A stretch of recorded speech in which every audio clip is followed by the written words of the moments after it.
Hello student, इस video में हम लोग कक्षा 10 का हिंदी का previous year question paper solve करेंगे।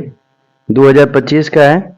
इस वीडियो में हम लोग बहुविकल्पी प्रश्न को और किस प्रकार से संदर्भ लिखा जाता है ये बताया जाएगा, और इसमें गद्यांश और पद्यांश के संदर्भ किस प्रकार लिखा जाता है, और संस्कृत में और श्लोक के संदर्भ किस प्रकार लिखे जाते हैं, जीवनी किस प्रकार लिखा जाता है, और प्रार्थना पत्र और निबंध किस प्रकार लिखे जाते हैं, ये सभी बताया जाएगा। तो वीडियो ध्यानपूर्वक देखिएगा।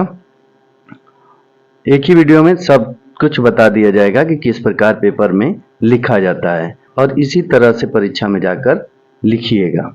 तो आइए शुरू करते हैं। पहले 20 बहुविकल्पी प्रश्न को सॉल्व कर लेते हैं, मतलब इसका आंसर देख लेते हैं। 20 क्वेश्चन का आंसर देखेंगे। पहला देखिए, इसमें बहुविकल्पी प्रश्न में इसको ओमियाद शीट पर भरने होते हैं, तो इसमें ज़्यादा समय नहीं लगाएंगे। देखिए, ध्रुव स्वामिनी नाटक के लेखक हैं। ध्रुव स्वामिनी नाटक के लेखक कौन है? तो जयशंकर प्रसाद जी हैं। आपका पहला बी नंबर ऑप्शन सही हो जाएगा। इनकी प्रमुख कृतियां और हैं स्कंदगुप्त हैं,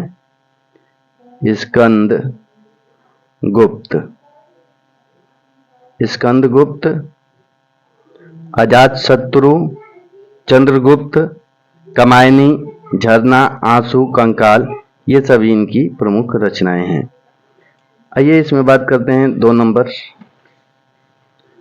2 नंबर देखिए, थोड़ा प्रिंट करने में नहीं आया है, तो 2 नंबर क्वेश्चन यहाँ पर लिख दिए हैं। प्रेमचंद्र का विशेष महत्व किस रूप में है? प्रेमचंद्र का विशेष महत्व किस रूप में है? तो पहला ऑप्शन है उपन्यासकार, दूसरा है निबंधकार, तीसरा है कवि, चौथा है नाटककार। तो इसमें बताना है कि कौन सा सही होगा। तो इसमें आपका ऑप्शन नंबर ए सही हो जाएगा, उपन्यासकार। ए ऑप्शन सही है। रानी केतकी की कहानी के लेखक हैं। तो रानी केतकी की कहानी के लेखक ईसा अल्लाह खां हैं। आपका ऑप्शन सी सही हो जाएगा। निम्नलिखित में से गद्य की एक विधा नहीं है। तो देखिए, इसमें गद्य की विधा की बात कर लें तो महाकाव्य गद्य की विधा नहीं है, जबकि उपन्यास, नाटक, एकांकी, ये सभी गद्य की विधाएं हैं। और महाकाव्य जो है ये पद कविता की एक विधा है। महाकाव्य एक कविता की विधा है, इतना आप लोगों को याद रखना है। परीक्षा गुरु उपन्यास के लेखक हैं। परीक्षा गुरु तो लाला श्री निवास दास जी हैं। आपका ऑप्शन नंबर डी सही हो जाएगा। परीक्षा गुरु हिंदी का पहला उपन्यास माना जाता है। परीक्षा गुरु हिंदी का पहला उपन्यास माना जाता है। अगला क्वेश्चन, रामचंद्रिका के रचनाकार हैं। तो रामचंद्रिका के रचनाकार केशव जी हैं। बी ऑप्शन सही हो जाएगा। ताज सप्तक में कितने कवियों की रचनाएं संकलित हैं? तो ताज सप्तक में 7 कवियों की रचनाएं संकलित हैं। अगला क्वेश्चन, द्विवेदी युग नाम किसके नाम पर पड़ा? तो इसमें आपका ऑप्शन नंबर सी सही हो जाएगा, महावीर प्रसाद द्विवेदी। अगला क्वेश्चन, कुरुक्षेत्र के रचनाकार हैं। तो कुरुक्षेत्र के रचनाकार आपका ऑप्शन नंबर डी सही हो जाएगा, रामधारी सिंह दिनकर जी हैं।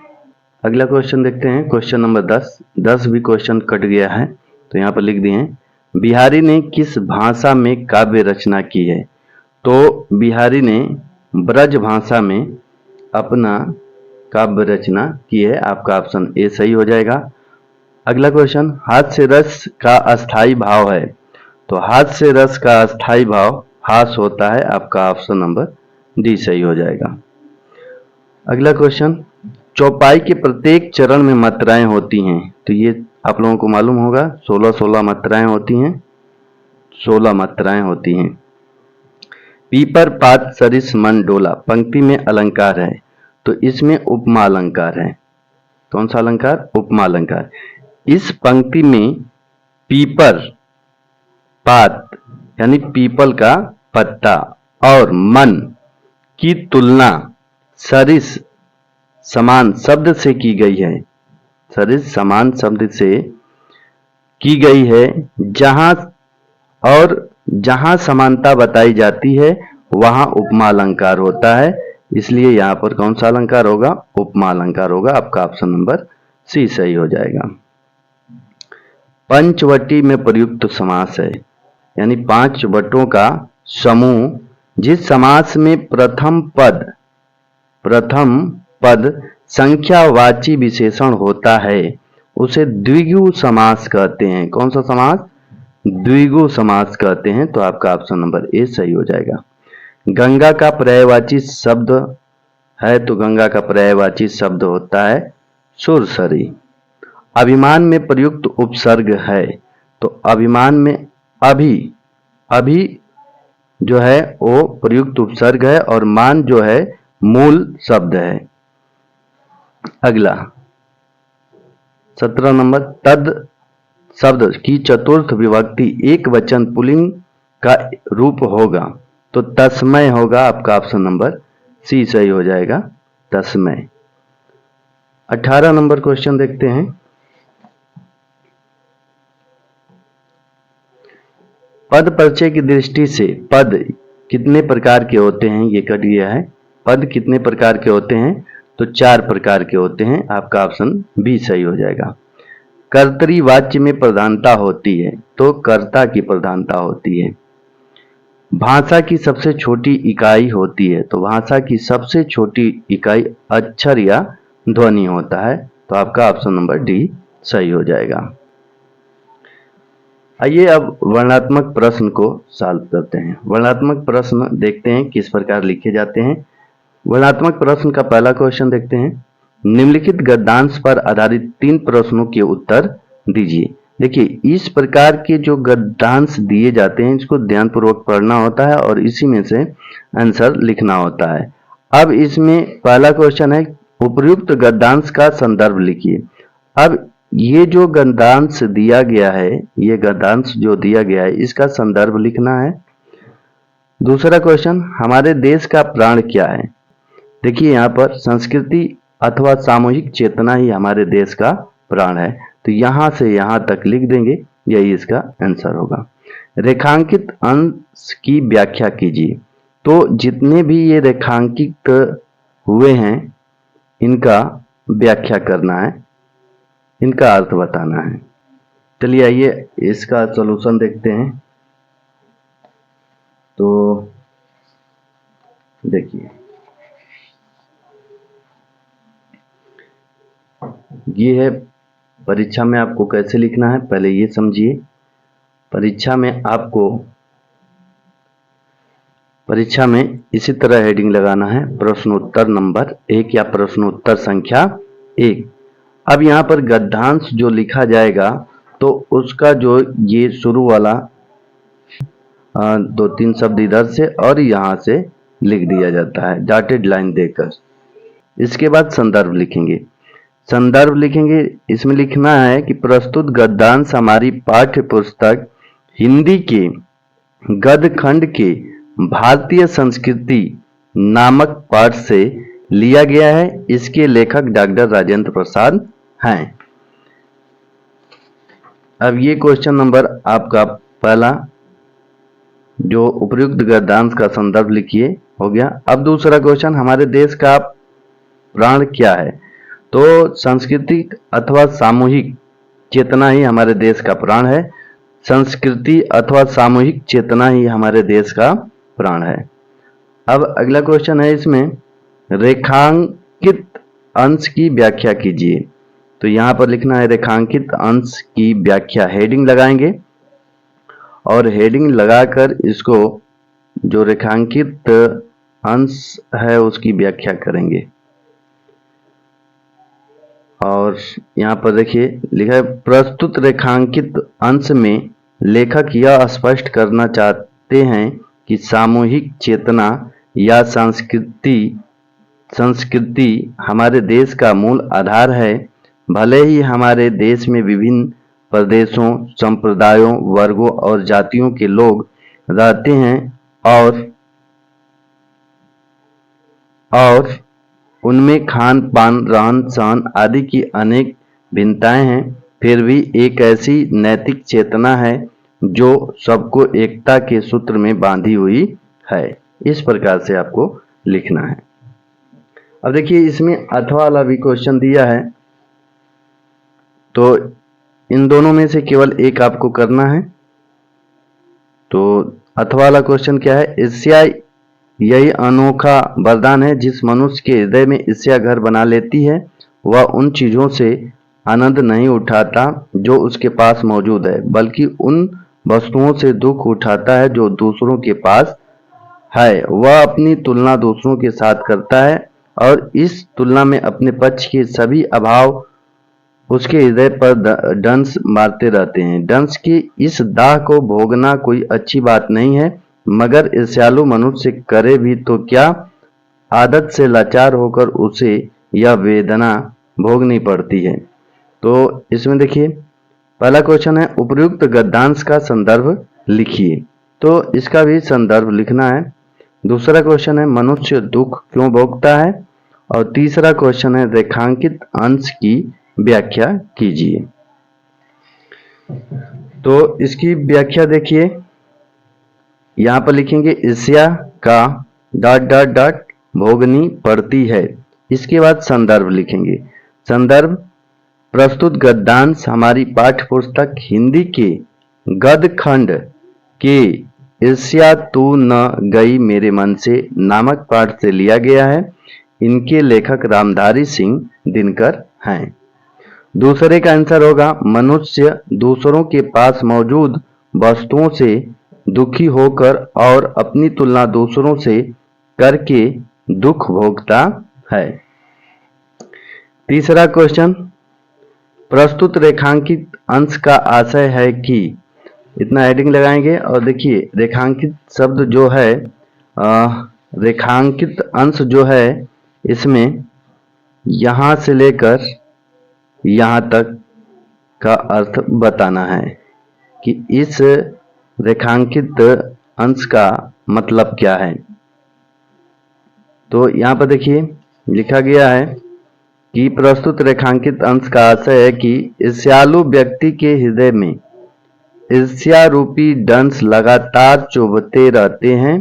इस जलन और वेदना को भोगना असहाय होता है, फिर भी वह अपनी आदत से मजबूर होकर इसे सहता रहता है। इस प्रकार से लिखना है। आइए अब पद वाला देखते हैं। इसमें क्वेश्चन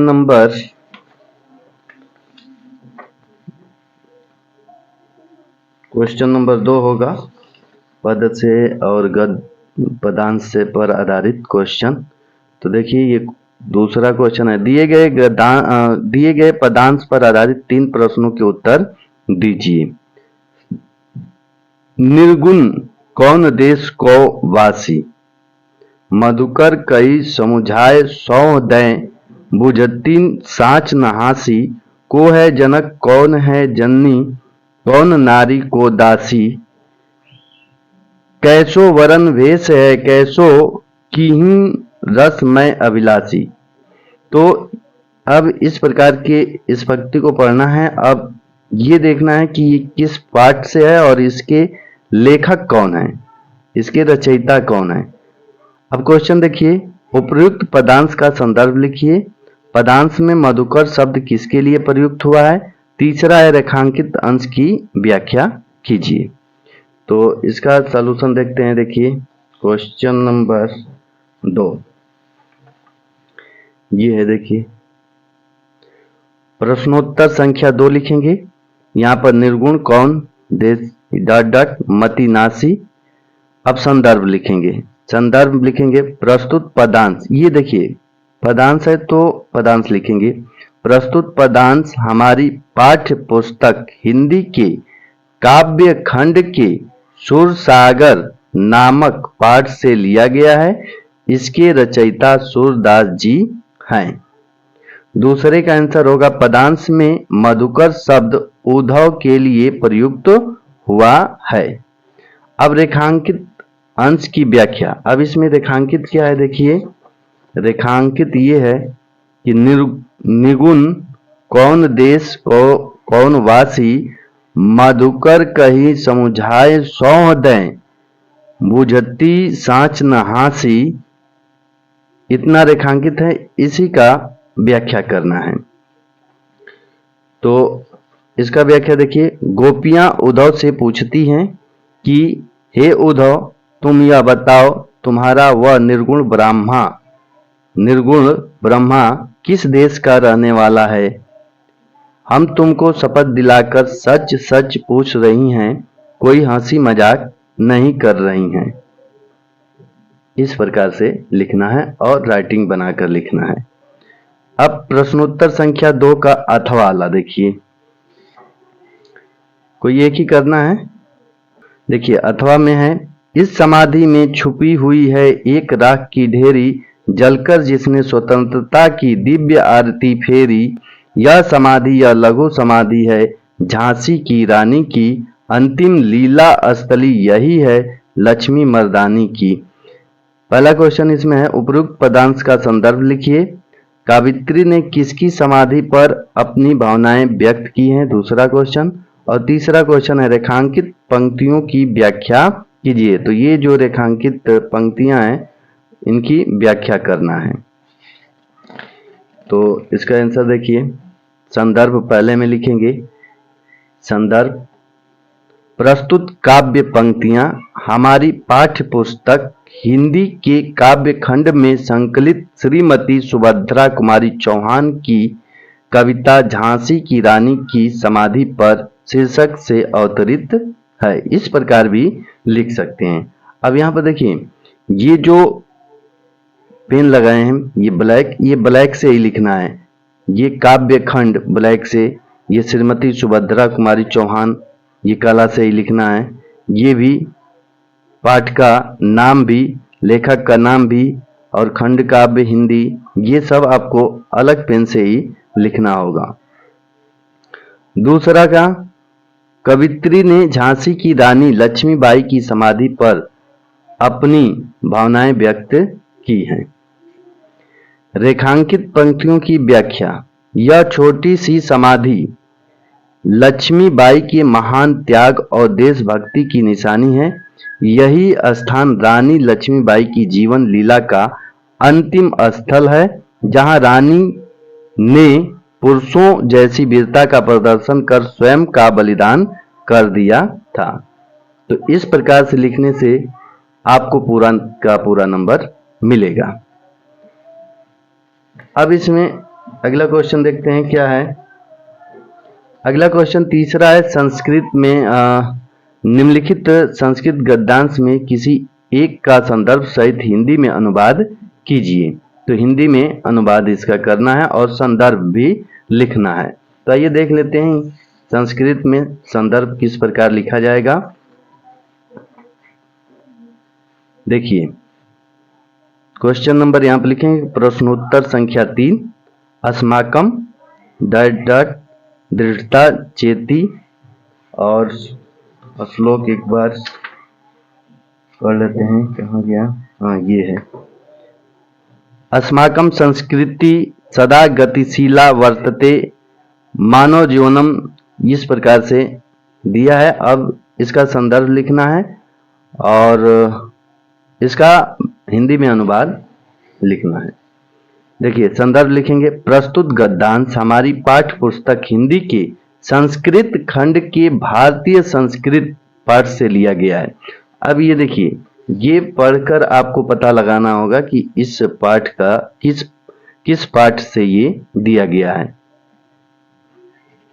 ये इसमें दो है, दोनों में से एक किसी को करना है। और इसके बाद हिंदी में अनुवाद लिखेंगे। हिंदी में अनुवाद इस प्रकार से हेडिंग लगाएंगे, हिंदी में अनुवाद, हमारी संस्कृति सदा गतिशील रही है, मानव जीवन को शुद्ध करने के लिए यह समयानुसार नई नई विचारधारा को स्वीकार कर लेती है और नई शक्ति को प्राप्त करती है। इसमें दुराग्रह नहीं है, जो युक्ति संगत और कल्याण करने वाला है वह इसमें हर्ष सहित ग्रहण किया जाता है। इसकी गतिशीलता का रहस्य मानव जीवन में सदा रहने वाले मूल्यों में स्थित है, जैसे कि सत्य का सम्मान, सभी प्राणियों के प्रति सम्मान, भाव विचारों में उदारता और आचरण में दृढ़ता है। इस प्रकार से आपको लिखना है। अब आइए क्वेश्चन नंबर 4 को देख लेते हैं। दिए गए संस्कृत पदार्थ में से किसी एक का संदर्भ सहित हिंदी में अनुवाद कीजिए। सब में संदर्भ लिखना है। संस्कृत का वो पदांश हो या काव्य खंड का पदांश हो, सब में लिखना है।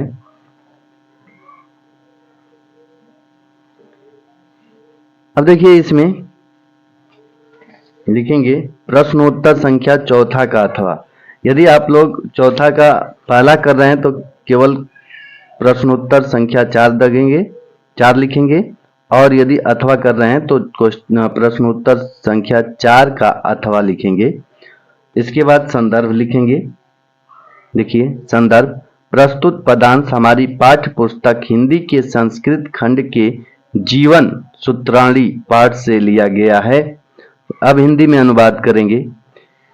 पृथ्वी से अधिक भारी माता है, आकाश से ऊंचा पिता है, वायु से अधिक शीघ्रगामी मन है, और तिनके से अधिक दुर्बल बनाने वाली चिंता है। तो इस प्रकार से लिखना है। अगला क्वेश्चन, इसमें देखिए क्वेश्चन नंबर 5 जो है, इसमें कई क्वेश्चन दिया गया है। इसमें एक प्रश्न का उत्तर देना है आपको। आपके स्कूल में, विद्यालय में जो पढ़ाया जाता है उस इसमें से कोई एक पढ़ाया गया होगा, उसको आपको लिखना है। तो 2 क्वेश्चन है, इसमें केवल एक प्रश्न का उत्तर देना है, तो इसको कर लीजिएगा। अगला क्वेश्चन देखते हैं।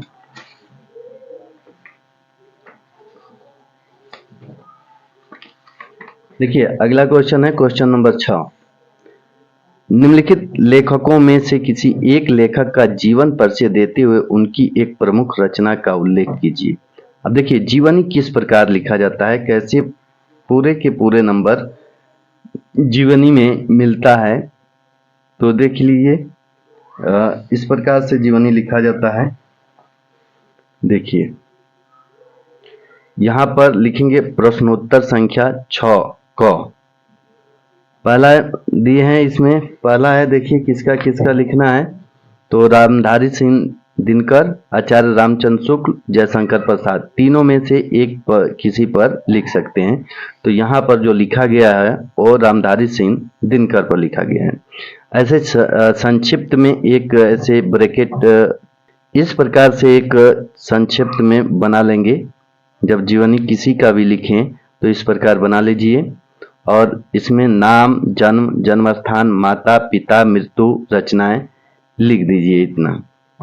इसके बाद यहाँ पर लिखिए जीवन परिचय, और यहाँ पर अब उनके बारे में जो आप जानते हैं वो लिख दीजिए। अधिकांश तो यहीं से लिखे जा सकते हैं। देखिए रामधारी सिंह दिनकर, जन्म कब हुआ, 23 सितंबर 1908। जन्म स्थान कहाँ है, सिमरिया घाट, बेगूसराय, बिहार। माता मनरूप देवी, पिता बाबू रवि सिंह, और मृत्यु 24 अप्रैल 1974, मद्रास तमिलनाडु में हुआ। रचनाएं उर्वशी कुरुक्षेत्र। तो एक रचना का नाम केवल बताना है। तो जीवन परिचय में यहाँ इसकी सहायता से यहाँ पर लिख सकते हैं, अपने बनाकर भी लिख सकते हैं। रामधारी सिंह दिनकर जी का जन्म 23 सितंबर 1908 को बिहार के बेगूसराय जिले के सिमरिया गांव में हुआ था। उन्होंने पटना विश्वविद्यालय से बीए किया। बीए की परीक्षा उत्तीर्ण करने के बाद वे एक विद्यालय में अध्यापक हो गए। सन 1952 ईस्वी में भारतीय संसद के लिए सदस्य निर्वाचित हुए। उनकी पुस्तक संस्कृत के 4 अध्याय के लिए साहित्य अकादमी पुरस्कार तथा उर्वशी के लिए भारतीय ज्ञानपीठ पुरस्कार प्रदान किया गया। अपनी लेखनी के माध्यम से वह सदा अमर रहेंगे। राष्ट्र कवि रामधारी सिंह दिनकर का निधन 24 अप्रैल 1974 को चेन्नई, तमिलनाडु में दिल का दौरा पड़ने से हो गई। रचनाएं उर्वशी कुरुक्षेत्र। तो इसमें देखिए कहाँ कहाँ हाईलाइट करना है, तो इनका जन्म, और ये भी कर सकते हैं बेगूसराय जिले के सिमरिया गांव में हुआ था। और यहाँ पर देखिए इसको ब्लैक हाईलाइट किए हैं, संस्कृत के 4 अध्याय, साहित्य अकादमी पुरस्कार और उर्वशी पर भारतीय ज्ञानपीठ पुरस्कार प्रदान किया गया। तो ऐसे हाईलाइट कर दीजिएगा परीक्षा में भी। तो इस प्रकार से जीवन परिचय लिखा जाता है। अगला क्वेश्चन जीवन परिचय से ही है, प्रश्नोत्तर संख्या 6 ख है तुलसीदास जी का, और संक्षिप्त परिचय इसमें भी लिखा गया है। देखिए संक्षिप्त परिचय, नाम तुलसीदास, जन्म सन 1532, जन्म स्थान राजापुर बांदा उत्तर प्रदेश, माता हुलसी, पिता आत्माराम दुबे, गुरु नरहरिदास, पत्नी रत्नावली, रचनाएं रामचरितमानस, दोहावली, गीतावली। और यहाँ पर लिख लीजिए मृत्यु, इधर रचनाएं से पहले यहाँ पर मृत्यु लिख दीजिएगा, छूट गया है इसमें। अब इधर लिखेंगे जीवन परिचय। गोस्वामी तुलसीदास जी का जन्म सन 1532 ईस्वी में उत्तर प्रदेश के बांदा जिले के राजापुर गांव में हुआ। उनके बचपन का नाम राम बोला था। क्या था? देखिए इसको हाईलाइट कर दिए हैं। उनके पिता का नाम आत्माराम दुबे तथा माता का नाम हुलसी था। अमुक्त मूल नक्षत्र में जन्म होने के कारण इनके माता पिता ने इन्हें त्याग दिया था। स्वामी नरहरि दास ने इनका पालन पोषण किया था। इनका विवाह दीनबंधु पाठक की कन्या रत्नावली से हुआ था। वे पत्नी के प्रेम में बहुत अनुरक्त रहते थे। उनकी पत्नी की एक फटकार अस्थि चर्म म दे वाली उक्ति ने उनके जीवन को पूरी तरह बदल दिया और इनके मन में वैराग्य उत्पन्न हो गया। इनका जीवन काशी, अयोध्या और चित्रकूट में अधिक व्यतीत हुआ और इनकी मृत्यु काशी के 80 घाट पर सन 1623 ईस्वी में हुई। अब इनकी रचनाएं लिख देंगे। रचनाएं रामचरितमानस, दोहावली, गीतावली, इस प्रकार से लिखना है। अगला क्वेश्चन देखते हैं। देखिए क्वेश्चन नंबर इसमें है क्वेश्चन नंबर 7। अपनी पाठ्य पुस्तक में से कंस्ट्रक्ट कोई एक श्लोक लिखिए जो इस प्रश्न पत्र में न आया हो। तो इस प्रश्न पत्र में जो नहीं आया है उस श्लोक को लिखना है आपको।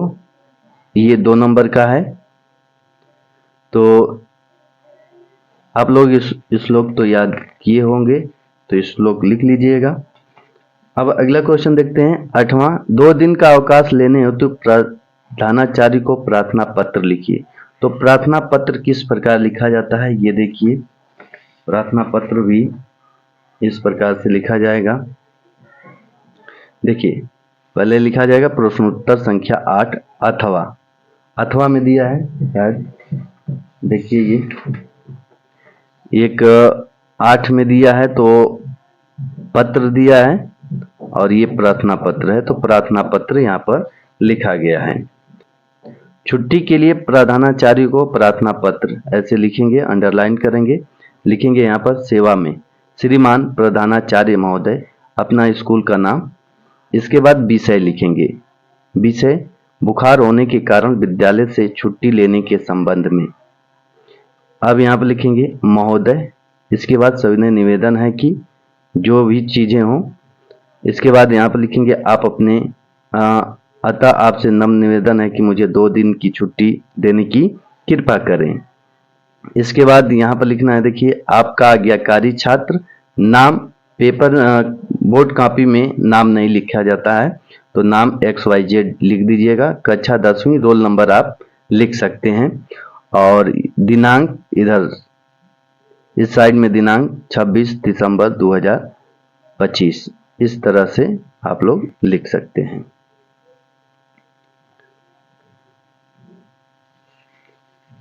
और इसमें अगला क्वेश्चन देखते हैं। अगला क्वेश्चन देखिए, क्वेश्चन नंबर 9 है, निम्नलिखित में से किन्हीं 2 प्रश्नों के उत्तर संस्कृत में दीजिए। ये 4 प्रश्न दिए गए हैं, इनमें से 2 का उत्तर आपको लिखना है। तो देखिए, ये 2 प्रश्न का उत्तर यहाँ पर लिखा गया है। चंद्रशेखर क आसीत्, चंद्रशेखर प्रसिद्ध क्रांतिकारी देशभक्तश्च आसीत्। भूमे गुरुत्वम किम अस्ति, भूमे गुरुत्तरम किम अस्ति, तो माता भूमे गुरुत्तरा अस्ति। इस प्रकार से क्वेश्चन प्रश्नोत्तर संख्या ऐसे 9 लगाएंगे और आंसर लिखेंगे। और अगला क्वेश्चन दिया है, इसमें देखिए, निम्नलिखित विषय में से एक विषय पर निबंध लिखिए। तो इस पर निबंध लिखना है। तो निबंध लिखने के लिए एक अलग से वीडियो बनाएंगे, उसमें बताएंगे कि निबंध किस प्रकार लिखा जाएगा।